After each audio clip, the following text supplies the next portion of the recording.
Hello everyone, स्वागत है आप सभी का अर्पित इंग्लिश क्लासेस के एक नए वीडियो लेक्चर में। इस वीडियो लेक्चर में आप सभी को हम यानी सोल्जर्स पे नोवेल को डिटेल में समझाएंगे, जो कि विलियम फॉल्कनर द्वारा लिखा गया है। साथियों, इससे पहले अगर आपने चैनल को सब्सक्राइब नहीं किया है तो चैनल को सब्सक्राइब कर लें, बेल आइकन को प्रेस कर लें, जिससे आने वाले सभी अपडेट आप तक पहुंच सकें। चलिए आज की क्लास को स्टार्ट करते हैं। मित्रों, हम इस वीडियो लेक्चर में जो हम पढ़ने वाले हैं, तो आपको हमने पहले ही इसमें वीडियो में बता रखा है, आप इसको समझिएगा कि हम इसमें जो सोल्जर्स पे जो नोवेल है, इसमें हम जो पढ़ने वाले हैं, इसका इंट्रोडक्शन क्या है, नोवेल का पब्लिकेशन हिस्ट्री क्या रही है, यानी प्रकाशन इतिहास क्या है, इसका थीम क्या है इसकी, और इसका प्लॉट ओवरव्यू क्या है, इसको भी हम समझेंगे, यानी इसका प्लॉट ओवरव्यू क्या रहा है। आगे हम इसमें वीडियो में हम समझने वाले हैं कि इसका जो एनालिसिस क्या है, यानी एनालिसिस क्या है, और उससे पहले हम समझेंगे कि प्लॉट का ओवरव्यू तो हमने अभी बताया आपको, और हम प्लॉट समरी को समझेंगे विद कैरेक्टर नेम और इमेजेस और डायग्राम के माध्यम से इसका एनालिसिस विश्लेषण को हम समझेंगे, और साथ ही साथ हम समझेंगे कि इस जो अपना नोवेल है, इसमें क्वेट्स क्या रही हैं, ओपनिंग वर्सेस क्या हैं, लाइन्स क्या हैं ओपनिंग, और जानेंगे नो अबाउट द अथर, यानी अथर के बारे में जानेंगे। तो आप वीडियो में एंड तक बने रहें, आपके लिए एग्जाम ओरिएंटेड बहुत ही यूजफुल ये क्लास होने वाली है। आप अच्छे से, ठीक है, हर एक बात को समझिएगा और अपने नोट्स में नोट करते चलिएगा। इस सोल्जर पे में हम जो नोवेल है, इसमें हम सबसे पहले जो समझेंगे वो इंट्रोडक्शन समझेंगे। इस नोवेल का इंट्रोडक्शन क्या रहा है, इस इंट्रोडक्शन को हम यानी बहुत ही डीपली आपको समझा देंगे, जिससे यहाँ से क्वेश्चन अक्सर पूछा जाता है। आइए मित्रों, हम इस नोवेल का आपको इंट्रोडक्शन बताते हैं। Soldiers' Pay is the first novel published by the American author William Faulkner. It was originally published by Boni और क्या Liveright on February 25, 1926. It is unclear if Soldier's Pay is the first novel written by Faulkner. It is, however, the first novel published by the author. Faulkner was working on two manuscripts while finishing Soldier's Pay. आइए अब हमारे हिंदी प्रेमी अब इन लाइनों का मतलब समझिएगा। Soldiers पे अमेरिकी लेखक विलियम फॉल्कनर द्वारा प्रकाशित पहला उपन्यास है। इसे मूल रूप से बोनी और लिबराइट द्वारा 25 फरवरी 1926 को प्रकाशित किया गया था। यह स्पष्ट नहीं है कि सोल्जर्स पे फॉल्कनर द्वारा लिखा गया पहला उपन्यास है हालांकि यह लेखक द्वारा प्रकाशित पहला उपन्यास है। फॉल्कनर को सोल्जर्स पे को यानी खत्म करते समय 2 पांडुलिपियों पर काम कर रहे थे।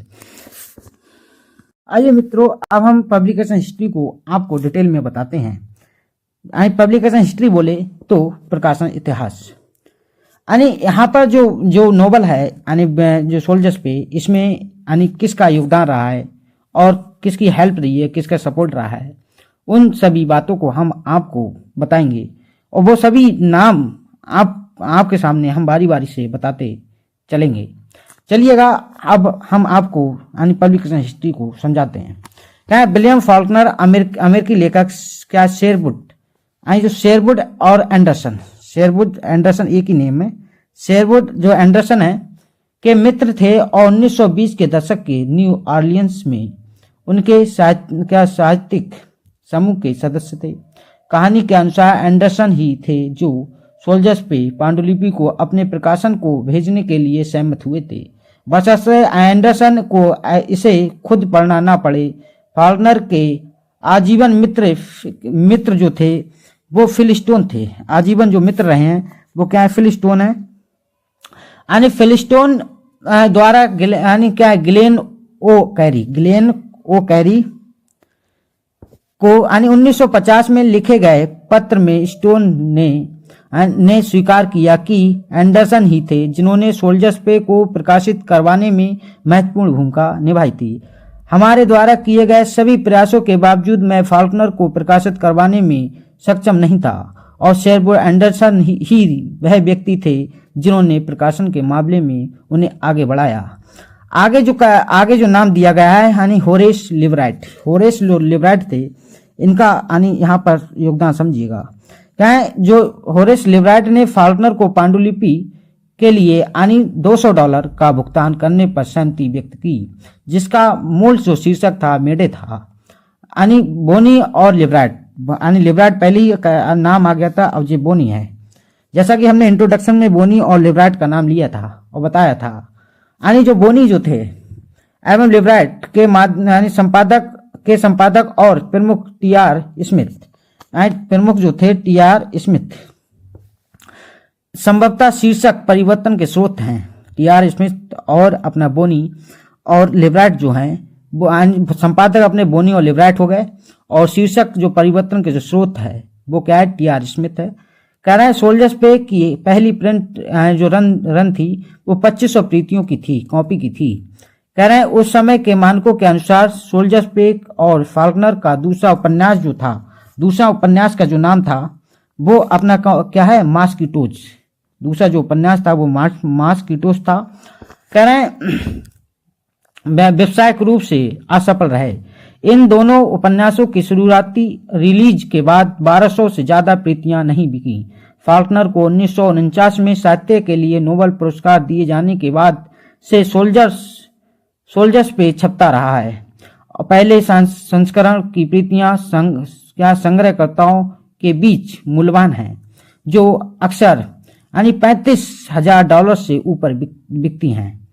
यानी आगे जो हमें जो नाम दिया गया है हेलेन विरेन, जो इनका नाम जो अभी हमने लिया था वो आप समझ गए होंगे कि मेडे की मूल यानी क्या पांडुलिपियां जिससे सोल्जर्स पे को संपादित किया गया था। फाल्कनर की यानी पांडुलिपियों में हेलेन क्या वियर्ड नामक एक प्रेम पात्र को समर्पित किया गया है। तो अब आप समझे कि जो है फाल्कनर की पांडुलिपि में हेलेन वियर्ड नामक एक क्या है प्रेम पात्र को समर्पित थी।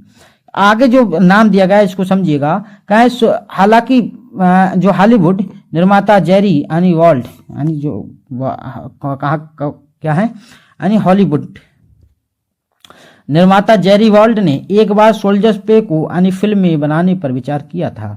ये साथियों इसका क्या थी यानी पब्लिकेशन हिस्ट्री थी जो हमने आपको डीपली समझाई। अब आगे हम आगे की बात को समझाते हैं। आइए साथियों, अब हम सोल्जर जो पे है नोवेल उसकी थीम को आपको बताते हैं, उसकी समीक्षा क्या है, उसका विषय क्या है। कह रहे हैं सोल्जर पे में सबसे महत्वपूर्ण विषय आस्था है, जिसे कई रूपों में प्रस्तुत किया गया है।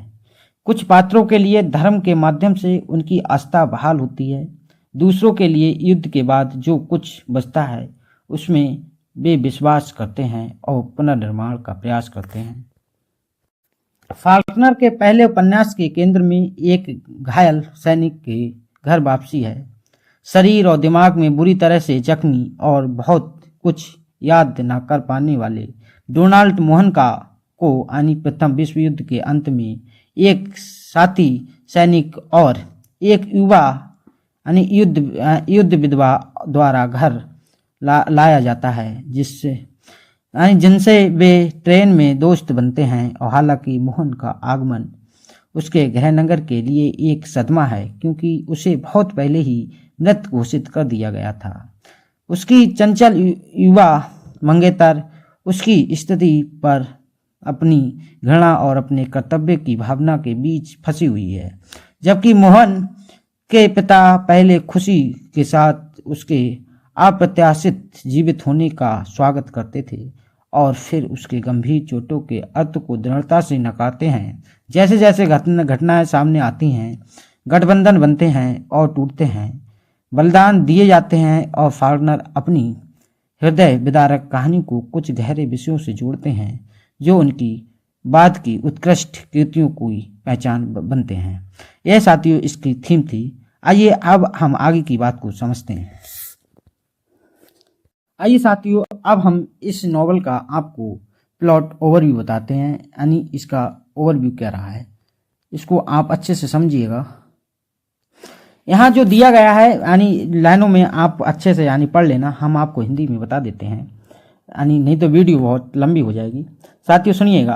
कहें सोल्जर्स पे का कथानक प्रथम विश्व युद्ध के समापन के बाद जॉर्जिया के एक छोटे से शहर में एक घायल एविएटर की घर वापसी के इर्द गिर्द घूमता है। उसे युद्ध के एक अनुभवी सैनिक के साथ साथ एक विधवा भी ले जाती है जिसका अनिपति संघर्ष के दौरान मारा गया था।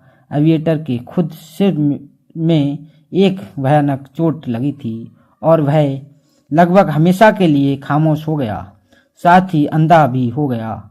उसकी वापसी के इर्द गिर्द घूमने वाले कई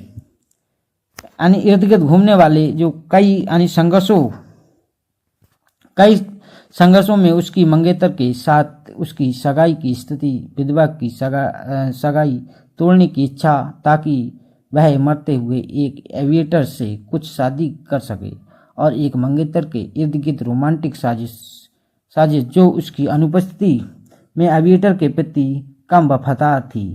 सोल्जर्स पे लेखक के उन कुछ उपन्यासों में से एक है जो हमें यानी जो बताता है उसके काल्पनिक योगनापट्टप्पा यानी काउंटी मिसिसिपी पर आधारित नहीं है। ये इसका साथियों यानी ओवरव्यू था, यानी जो प्लॉट का ओवरव्यू था। अब आगे की बात को हम समझते हैं। आइए मित्रों, अब हम करैक्टर को आपको विद नेम और फुल डिटेल में समझाते हैं कि किसका इस नॉवेल में क्या रोल रहा है। यहाँ हम आपको फर्स्ट जो बताने वाले हैं वो फर्स्ट अपना डोनाल्ड मोहन रहेंगे। डोनाल्ड मोहन का यहाँ पर क्या रोल है समझिएगा। यह एक लेफ्टिनेंट पायलट हैं और इनका जो रोल है यानी केंद्रीय पात्र एक पूर्व पायलट हैं जो पूर्व के यानी जो युद्ध के दौरान भयंकर घावों से ग्रस्त हैं, जिसके कारण वह शारीरिक और मानसिक रूप से विकलांग हो गया है तथा युद्ध से पहले के अपने जीवन विशेषकर अपनी जो मंगेतर थी सिसिली सैंडर्स के साथ पुनः जुड़ने के लिए संघर्ष कर रहा है। तो जो अभी हम आपको समरी बताएंगे वहां पर भी ये सिसिली का नाम आएगा। आगे जो नेक्स्ट जो करैक्टर है उसको आप समझिएगा। नेक्स्ट जो करैक्टर रहा है वो मार्गरेट पॉवर्स है। मार्गरेट पॉवर्स, ये है मार्गरेट पॉवर्स, इनको समझिएगा। यह एक यंग यानी क्या है विडो नर्स है और यानी यंग यानी विधवा। यह युवा विधवा जो यानी ट्रेन से घर लौटते समय डोनाल्ड से मित्रता करती है और उसके साथ एक मजबूत भावनात्मक संबंध विकसित कर लेती है, यहाँ तक कि उसकी स्थिति के बावजूद उससे शादी करने पर विचार करती है। आइए नेक्स्ट करैक्टर को समझते। नेक्स्ट जो करैक्टर है साथियों जो गिलिगन जो हैं उनको समझिएगा आप इनके बारे में। जो गिलिगन है साथियों, जो अभी हम समरी में भी आपको बताएंगे। अभी हम आपको प्रत्येक करैक्टर का यानी इस नॉवल में क्या रोल रहा है वो आपको हम समझाने की कोशिश कर रहे हैं। इसके बाद आपको समरी बिल्कुल इजी तरीके से समझ में आ जाएगी। कहें जो गिलिगन है वो एक साथी सैनिक जो यानी डोनाल्ड मोहन है, उनके एक साथी सैनिक जो डोनाल्ड को घर तक पहुंचाया जाता है और मार्गरेट पर कुछ हद तक यानी मोहित हो जाती है। मार्गरेट पर कुछ हद तक जो क्या हो जाते हैं यानी मार्गरेट पर कुछ हद तक क्या हो जाते हैं यानी फिदा हो जाते हैं, मोहित हो जाते हैं। अब आगे की बात अगर हम आपको बताएं तो जो मोहन के साथ बहुत ज्यादा इनका संबंध रहा है। यह मोहन को यानी उसका अभिभावक है, यानी मोहन के क्या है अभिभावक हैं जो गिलिगन, जो एक परिपक्व और दृढ़ वृद्ध व्यक्ति हैं जो डोनाल्ड को अपने बेटे के रूप में देखता है, जो कि यानी कभी नहीं था। यानी गिलिगन का संबंध यानी मोहन के साथ एक अभिभावक की तरह रहा है। समझ गए होंगे। और आप ये भी समझे कि यह यानी जो मार्गरेट पॉवर्स है यानी इससे क्या यानी लव करता है, इस पर मोहित हो जाता है। कौन? जो गिलिगन। नेक्स्ट जो करैक्टर को हम समझेंगे उसको समझिएगा। नेक्स्ट जो करैक्टर है वो सिसिली सैंडर्स है। सिसिली सैंडर्स का रोल आप समझिएगा क्या रहा है यहाँ। ये सिसिली सैंडर्स है। सिसिली सैंडर्स यानी डोनाल्ड की मंगेतर हैं जो उसकी अनुपस्थिति के दौरान बेवफा थी तथा उसकी लौटने पर उसके प्रति अपनी प्रतिबद्धता को लेकर दुविधा में हैं। हालांकि जो सिसिली है साथियों, और थोड़ा समझा दें हम यहाँ सिसिली सैंडर्स के बारे में, जो एक क्या खूबसूरत लेकिन एक उथली टीका महिला है जो डोनाल्ड द्वारा छोड़े गए घावों से खुद को घृणा करती हैं। उनकी सगाई को न केवल सिसिली के चंचल स्वभाव से खतरा है, बल्कि विधवा युद्ध नर्स मार्गरेट पावर्स की इच्छाओं से भी खतरा है। यह बेचारा मोहन बहुत ज़्यादा है, ठीक है, घिरा हुआ इंसान है इन औरतों के बीच में। नेक्स्ट कैरेक्टर को हम समझते हैं साथियों। जो नेक्स्ट कैरेक्टर है वो अपना यानी मिस्टर मोहन या आपको जोसेफ देखने को मिल सकता है। यह नाम यानी दिया गया है, आप कई साइडों पे देखेंगे जो साइट हैं उन पे आपको यानी जो मोहन डोनाल्ड मोहन के जो पिता हैं मिस्टर मोहन या जोसेफ मिल सकते हैं। तो यहाँ कोई कन्फ्यूजन की बात नहीं है, आपको मैंने दोनों ही बता दिए। यह क्या है यानी एपिस्कोपल, ठीक है, मिनिस्टर और क्या है क्लर्जी मैन है। यानी एपिस्कोपल जो क्या होता है धर्म अध्यक्ष होते हैं, ठीक है, उनको बोला जाता है। तो धर्म अध्यक्ष क्या मंत्री हैं और क्या है क्लर्जी मैन यानी पादरी हैं। यह क्या है डोनाल्ड के पिता हैं मिस्टर मोहन जोसेफ, और एक पादरी जो क्या शुरू में तो अपने बेटे का खुशी से स्वागत करता है, लेकिन उसकी चोटों की वास्तविकता और उसके जीवन पर पड़ने वाले प्रभाव को स्वीकार करने से कठिनाई महसूस करता है। तो यह इनका रोल रहा है। ये मित्रों नेक्स्ट कैरेक्टर को समझिएगा आप। नेक्स्ट कैरेक्टर है वो क्या है एमी जो नेक्स्ट कैरेक्टर है साथियों, यह एमी एक क्या है, यह भोजनालय में एक नौकरानी है। और जब डोनाल्ड उसे याद किए बिना यानी वापस लौटता है तो वह तबाह हो जाती है। और उसने अपना टीका काम यानी जो कौमार्य है यानी जो सेक्स जो डिजायर थी उसको कंट्रोल नहीं कर पाई, और उसके घाव और अंततः मृत्यु से इतना दुख पहुंचाती है। और वह अंततः यानी जो अनैतिक और कामुक जो नेक्स्ट जो पर्सन है उसका नाम है जेनु अरीस जोन्स के सामने झुक जाती है। ये पर्सन है, इसको भी आप साथ ही साथ कैरेक्टर को समझ लें। यह एक जो मैंने यहाँ वर्ड लिखा है साथियों, इसका क्या है लेचरस का मतलब होता है यानी अयास होता है, कामुक होता है, भ्रष्टाचार होता है। ये जो कैरेक्टर है यानी जेनु अरीस वो बहुत ही गंदा और बहुत ही बेकार का इंसान है, ठीक है। यह ठीक है अयास और कामुक और भ्रष्ट है, तो इसके सामने यानी एमी को झुकना पड़ता है। और ऐसा भी कहा गया है कि जो एमी है वो उसकी यानी होमली, ठीक है, कजिन है यानी घरेलू चचेरी बहन है किसकी, डोनाल्ड मोहन की। और क्या है एक नौकरानी भी है, यानी क्या है हाउस में नौकरानी भी है किसकी, डोनाल्ड मोहन की। नेक्स्ट कैरेक्टर आप समझिएगा साथियों, आप समझ गए होंगे यानी एमी को और क्या जनवरीस को। नेक्स्ट जो कैरेक्टर है अपना क्या है जॉर्ज फॉर कौन है इसको समझ लीजिएगा। जॉर्ज फॉर यानी एक क्या है यानी गुलीवल, ठीक है, man in love with the Sicily, यानी एक भोला भाला जो आदमी है और वो सिसिली के प्यार में पड़ जाता है। और अगला जो कैरेक्टर है वो अपना क्या है जूलियन लॉ कौन है इनको समझिएगा। एक ड्रीमर है, ये एक ड्रीमर है। और ऐसे यानी ऐसा ही एक बात जो क्या है ड्रीमर है क्या जूलियन लॉ, जो एक यानी वीर पायलट बनने का सपना देखता है और इसलिए युद्ध विराम से निराश हो जाता है। तो साथियों कुल यहाँ पर जो 9 कैरेक्टर थे इस नॉवल के अंदर वो हमने आपको बताए।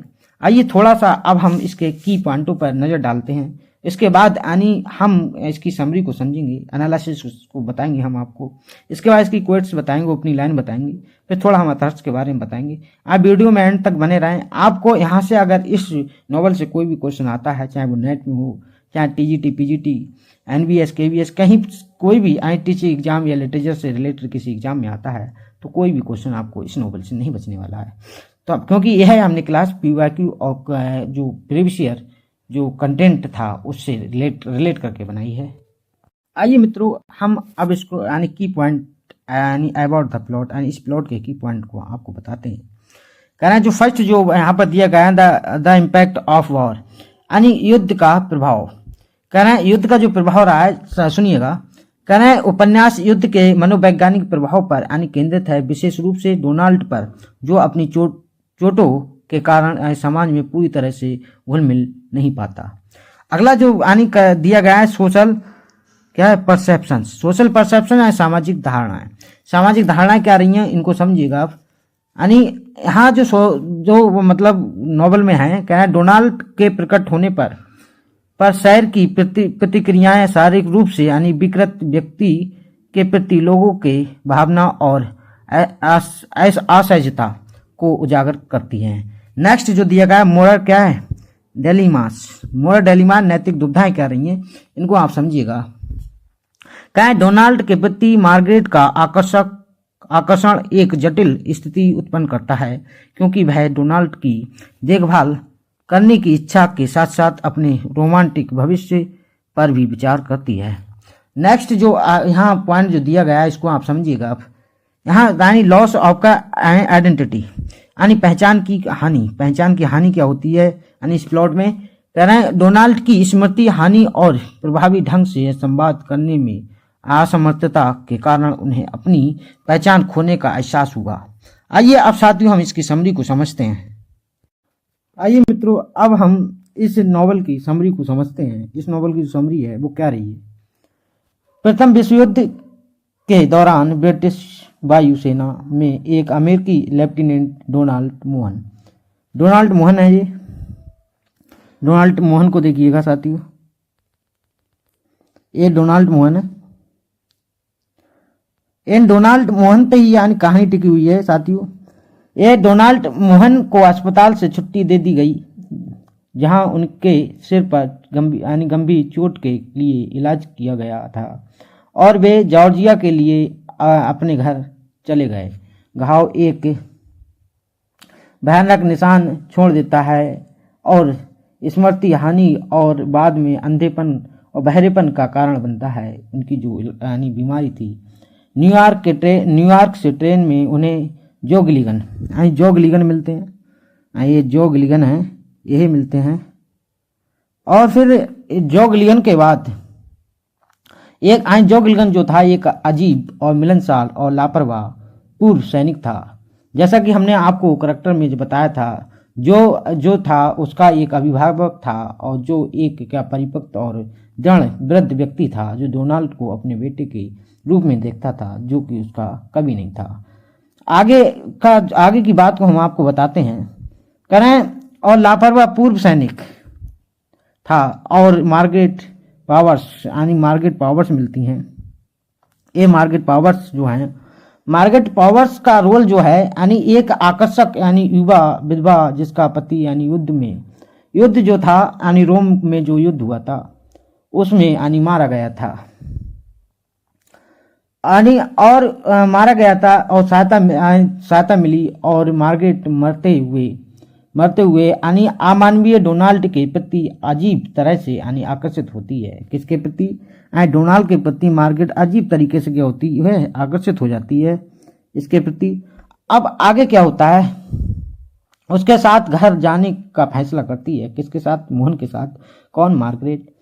और जैसा कि गिलिगन भी कहता है या करता है, क्या उससे लव करने लगता है यानी उससे आकर्षित हो जाता है। किससे? यानी मार्गरेट से गिलिगन। और जो उससे यानी प्यार करता है और जॉर्जिया शहर में उसके स्वागत से चंचल लोगों के चरित्र का पता चलता है। डोनाल्ड के पिता एक एपिस्कोपल यानी जो क्या होते हैं, धर्म अध्यक्ष होते हैं, मंत्री थे, जिसका आशावाद और आदर्शवाद उनके बेटे के यानी जो ट्रेजेडी की आइडेंटिटी को रोकता है, जब तक कि यानी बदसूरत तथ्यों का संचय उसके विश्वास को नष्ट नहीं कर देता। डोनाल्ड की दयनीय घरेलू चचेरी बहन एमी, जिसे वह प्यार करता था, यानी जो एमी है, एमी नाम का जो करैक्टर आया है, जो इसकी यानी क्या है, होमली यानी कजिन है और क्या है, और इसकी क्या है यानी होमली कजिन के साथ साथ यानी हाउसमेट है यानी नौकरानी है। इसे यानी क्या करता है, यानी जो डोनाल्ड मोहन है वो क्या करता है, प्यार करता है। डोनाल्ड मोहन इससे यानी प्यार करता है। अब आगे की बात को हम आपको समझाते हैं। जो डोनाल्ड मोहन जो है यानी अब उसकी मंगेता है क्या है, सिसिली सैंडर्स, यानी उसकी सिसिली सैंडर्स जो है उसकी क्या है, मंगेतर है। यानी किसकी, मोहन की मंगेतर है सिसिली सैंडर्स। अब जो सिसिली सैंडर्स से क्या होता है, यानी उसका एंगेजमेंट हो जाती है। अब आगे की बात को आप समझिए। एक स्वार्थी लड़की है जो, यानी क्या, सिसिली सैंडर्स है, एक स्वार्थी लड़की है जो अब किसी दूसरे आदमी से प्यार करती है, लेकिन अपने पारंपरिक माता पिता और सार्वजनिक राय से डरती है। और जॉर्ज फर अगला जो करेक्टर है इसको आप देखिएगा। जो जॉर्ज फर है नाम का पर्सन जो है, इसको देखिए। जॉर्ज फर नाम का जो करेक्टर है, एक जॉर्ज फर नाम का जो करेक्टर है, यानी सिसिली का प्रेमी है। किसका, सिसिली का, यानी सिसिली से क्या प्यार करता है, इसका प्रेमी है। कौन, यानी जॉर्ज फर। जॉर्ज फर जो है क्या है, इसका प्रेमी है। अब आगे की बात को आप समझिए। अब क्या होता है कि ये सिसिली होता है। अब जो इसका जो प्रेमी है क्या, सिसिली का, आगे बात समझिएगा। करें जो अपनी इच्छा के अलावा किसी और चीज के बारे में नहीं सोचता, यानी कि कामुक है, सेक्सुअल डिजायर के अलावा कुछ नहीं सोचता। कई शहर में भावनाएं और जल्द ही डोनाल्ड के खिलाफ हो जाती हैं, क्योंकि उसका डरावना रूप और मार्गरेट के साथ उसका यानी जो संदिग्ध संबंध है जो उसे पालने के लिए रहती है। जैसे महीने बीतते हैं और सिसिली जॉर्ज के साथ भाग जाती है। सिसिली जो है वो क्या, जॉर्ज के साथ भाग जाती है, इसके साथ भाग गई है। अब क्या होता है साथियों,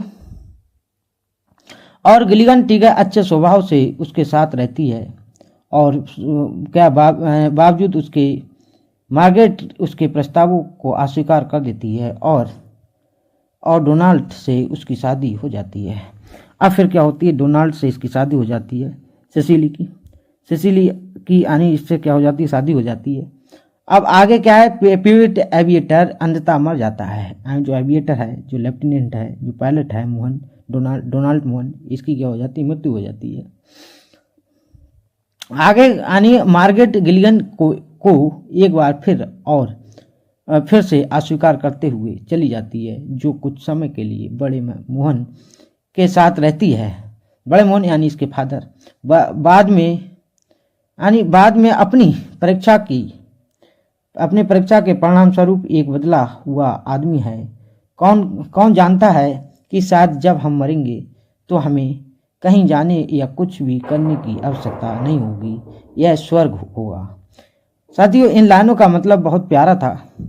यहाँ पर जो राइंड हुआ है इसका यानी नॉवल का, आगे की बात और थोड़ी सी हम आपको समझा दें, इसको समझ लीजिएगा। यानी जो करेक्टर अपना जो रहा है, क्या है,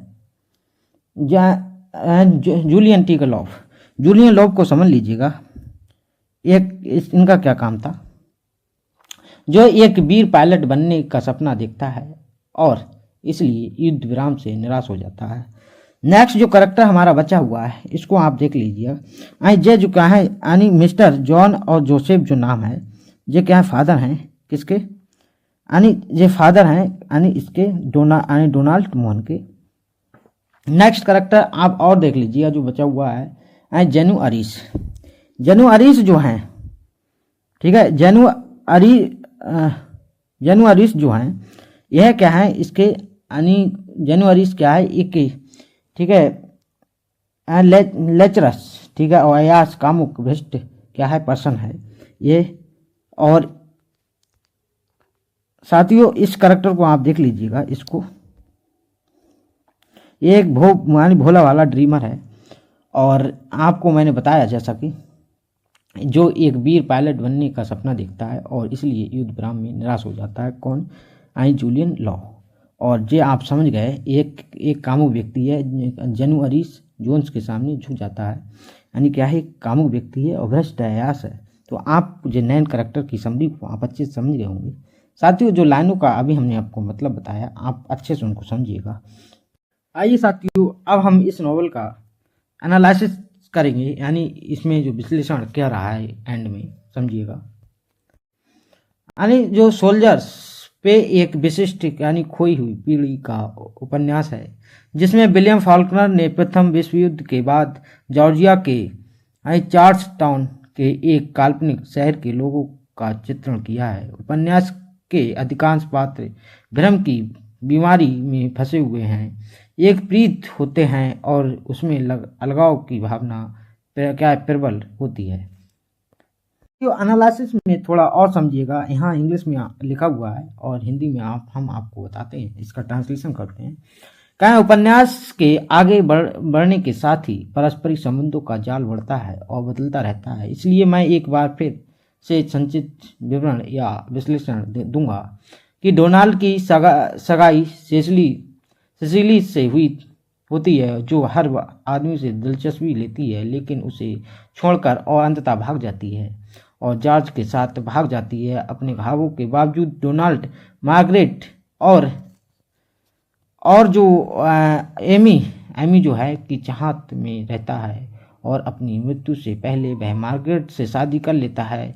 डोनाल्ड की मृत्यु के बाद जो मार्गरेट को प्रपोज करता है, लेकिन उसके प्रपोजल को अस्वीकार करने के बाद जल्दी ही ठीक हो जाता है और आगे बढ़ जाता है। संक्षेप में जूलियन और जनू अरिस जो बदले में उपन्यास में हर जरूरी दूसरी महिला का पीछा करते हैं और भी उसका पीछा करते हैं, जिसमें से कोई भी उसके साथ कहीं नहीं पहुंच पाता है। तो यह सब जो जो इंग्लिश में आपको हमने यहाँ दिखाया, दोबारा देख लीजिएगा। आगे यहाँ जो दिया गया है साथियों, ये पूरा का पूरा यहाँ जो दिया गया है, जो पूरा का पूरा जो है वो इसका क्या है, यानी एनालिसिस का इंग्लिश में दिया गया था। अब आगे हम आपको बताएंगे इसकी कोट्स क्या है, इसकी ओपनिंग लाइनें क्या है। आइए मित्रों, अब हम इस नॉवल की कोटेशंस को समझते हैं। फर्स्ट इसकी कोटेशन है, करें हु गैदर्स द वेदर्ड रोज। कहना चाह रहा है कि मुरझाए गुलाब को कौन इकट्ठा करता है। नेक्स्ट यानी कोटेशन को देखिएगा, कहें स्टार्स वेयर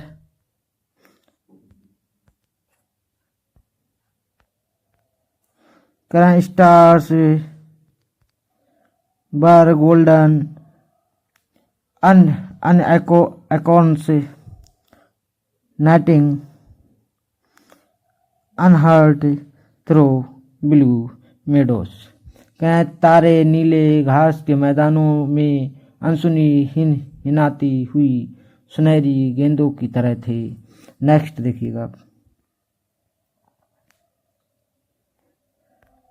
नेक्स्ट दिया गया है, कह रहे हैं you are suffering from disappointment but this will pass away the saddest thing about love you is the not only the love can not last forever but even the heart break is soon forgotten. कहना चाह रहे हैं आप निराशा से पीड़ित हैं, लेकिन यह बीत जाएगा। प्यार के बारे में सबसे दुखद बात यह है कि न केवल प्यार हमेशा के लिए नहीं रह सकता और बल्कि दिल टूटना भी जल्द ही बुला दिया जाता है। नेक्स्ट आप समझिएगा। नेक्स्ट कोटेशन जो है, कह रहे हैं women know more about worse than man ever will and they know how title they can ever possible mean. कहना चाह रहे हैं कि इन लाइनों में कि महिलाएं शब्दों के बारे में पुरुषों से कहीं ज़्यादा जानती हैं और वे जानती हैं कि उनका कितना कम मतलब हो सकता है। नेक्स्ट जो कोटेशन है, कह रहे हैं sex and death the front door and the back door of the world. कहना चाह रहे हैं कि सेक्स और मृत्यु दुनिया का सामने का दरवाजा और पीछे का दरवाजा है। नेक्स्ट जो कोटेशन है उसको समझिएगा, कह रहे हैं अबाउट वुमेन व्हेन आई से soldiers I don't mean me wants no soldiers any more than a man that fix watches in a watchmaker and when I say woman I do not you। कहना चाह रहे हैं महिलाओं के बारे में, जब मैं सैनिक कहता हूँ तो मेरा मतलब मैं नहीं होता मैं अब कोई सैनिक नहीं हूँ, जैसे घड़ियाँ ठीक करने वाला आदमी घड़ी साज नहीं होता, और जब मैं महिलाएं कहता हूँ तो मेरा मतलब आप नहीं होते। नेक्स्ट समझिए। अब नेक्स्ट कोटेशन जो है, कह रहे हैं only fool imply compliments the wise man comes right out with it points blanks imply criticism unless the criticized it isn't within earshot। कहना चाह रहा है कि केवल नेक्स्ट जो है इनमें कह रहे हैं केवल मूर्ख ही प्रशंसा की बात करते हैं। अगले जो दिया गया है कि बुद्धिमान व्यक्ति सीधे सीधे कह देता है आलोचना की बात करे जब तक कि आलोचना करने वाला व्यक्ति आपकी बात सुनने की सीमा में ना हो। नेक्स्ट जो यहाँ पे कोटेशन है उसको समझिएगा। कह what tone stars galloped nighting like unicorns in the blue meadows. कहना चाह रहा है कि नीले घास के मैदानों में एक सिंगों की तरह अनियंत्रित तारे हिनाते हुए दौड़ रहे थे। नेक्स्ट में हमसे जो बोला गया है इसको देखिएगा। कह रहे हैं यहाँ पर जो बोला गया है, कहना चाह रहे हैं कि freedom come with the decision it does not wait of the act। कह रहे हैं स्वतंत्रता निर्णय के साथ आती है, यह कार्य की प्रतीक्षा नहीं करती। नेक्स्ट बोला गया है, इसको समझिए। अब नेक्स्ट में हमसे बोला गया है कि it is jealousy I think which makes us to prevent young people doing the things we had not the courage or the opportunity ourselves to accomplish once and have not the power to do। No कह रहे हैं मैं सोचता हूँ कि यह इसलिए है कि जो हमें युवाओं को बेकार्य करने से रोकने की इच्छा देती है, जिन्हें करने का साहस या अवसर हम में कभी नहीं था और अब करने की शक्ति भी नहीं है। ये कोटेशन थी यानी इस नॉवल की सोल्जर्स पे की। अब नेक्स्ट हम इसकी ओपनिंग लाइन को समझेंगे, इसके बाद अथर्स के बारे में समझेंगे। साथियों अब हम इसकी ओपनिंग वर्सेस या ओपनिंग लाइन्स को समझते हैं सोल्जर्स पे की। यहाँ पर जो दिया गया है, कहें the plant of win in countries shivers the grass in path and land and grief and time and the tideless golden seas होश he is home the again।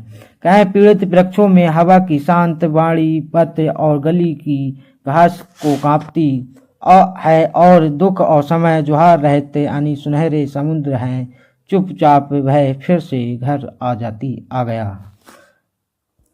आइए साथियों अब थोड़ा हम अथर के बारे में जानते हैं। Know about the Athar, listen me carefully.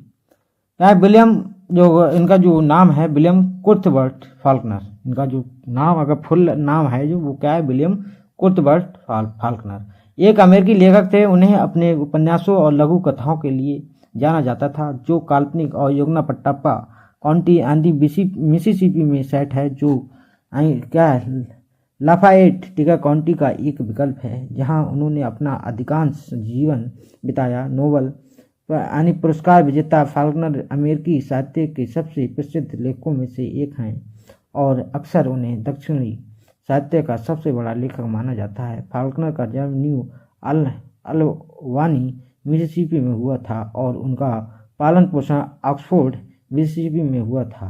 प्रथम विश्व युद्ध के दौरान यह रॉयल कैनेडियन एयर फोर्स में शामिल हुए, लेकिन युद्ध में शामिल नहीं हुए। ऑक्सफोर्ड लौटकर उन्होंने पढ़ाई छोड़ने से पहले 3 सेमेस्टर के लिए मिसिसिपी विश्वविद्यालय में भाग लिया। वह न्यू ऑरलियंस चले गए जहां उन्होंने अपना पहला उपन्यास सोल्जर्स पे 1925 लिखा।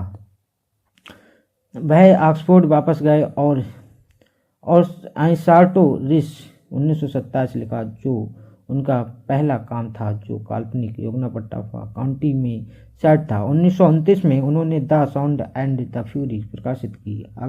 अगले वर्ष उन्होंने एज आई ले डाइंग लिखी। उस दशक के अंत में उन्होंने लाइट इन अगस्त, अब्सोलोम और द वाइल्ड पाम्स लिखी। उन्होंने एक पटकथा लेखक के रूप में भी काम किया। हावर्ड हॉक्स की to have and have not और द टू वीक स्लीप में योगदान दिया, जिसे रेमंड चैंडलर की उपन्यास से रूपांतरित किया गया था।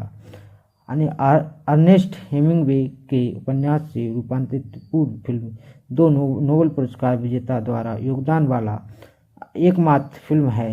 मैकल कॉली की द पोर्टेबल फॉल्कनर की प्रकाशन के बाद फॉल्कनर की प्रतिष्ठा बढ़ी और उन्होंने आधुनिक अमेरिकी उपन्यास में उनके शक्तिशाली और अद्वितीय योगदान के लिए 1949 का साहित्य का नोबेल पुरस्कार दिया गया। वे मिसिसिपी में जन्मे एकमात्र नोबेल पुरस्कार विजेता हैं जिनकी 2 कृतियां, एक फेबल 1954 और द रिवर्स 1962 ने फिक्शन के लिए पुलित्जर पुरस्कार जीता। फाल्कनर की मृत्यु 6 जुलाई 1962 को दिल का दौरा पड़ने से हुई। 1 महीने पहले अपने घोड़े से गिरने के बाद राल्फ एलियंस ने उन्हें दक्षिण का सबसे महान कलाकार कहा। तो साथियों, आप लेखक के बारे में आप समझे होंगे। हमने ओवरऑल यानी इस नॉवल और लेखक के बारे में आपको बहुत कुछ डीपली बता चुके हैं। इस नॉवल से रिलेटेड कोई भी क्वेश्चन अब आपके एग्जाम में बचने वाला नहीं है। तो साथियों, ऐसे ही हमारे चैनल पर प्यार बनाए रखें और अगर हमारी मेहनत आपको पसंद आई हो तो लाइक शेयर सब्सक्राइब कीजिएगा। और साथियों, और किसी भी आप फेसबुक पेज से या इंस्टा से या ट्विटर या जिसे आप एक्स कहते हैं और या फिर टेलीग्राम से कहीं से ऐड होना चाहते हैं तो डिस्क्रिप्शन में उसका लिंक दिया गया है, वहाँ से जाके आप डायरेक्टली यानी ऐड हो सकते हैं या सर्च करें अर्पित गंगवार या अर्पित क्लासेस के नाम से आपको मिल जाएगा हर एक ठीक है आईडी। चलिए, आज की बात को हम यहीं फिनिश करते हैं और मिलते हैं कोई नई वीडियो लेक्चर में नई कंटेंट के साथ।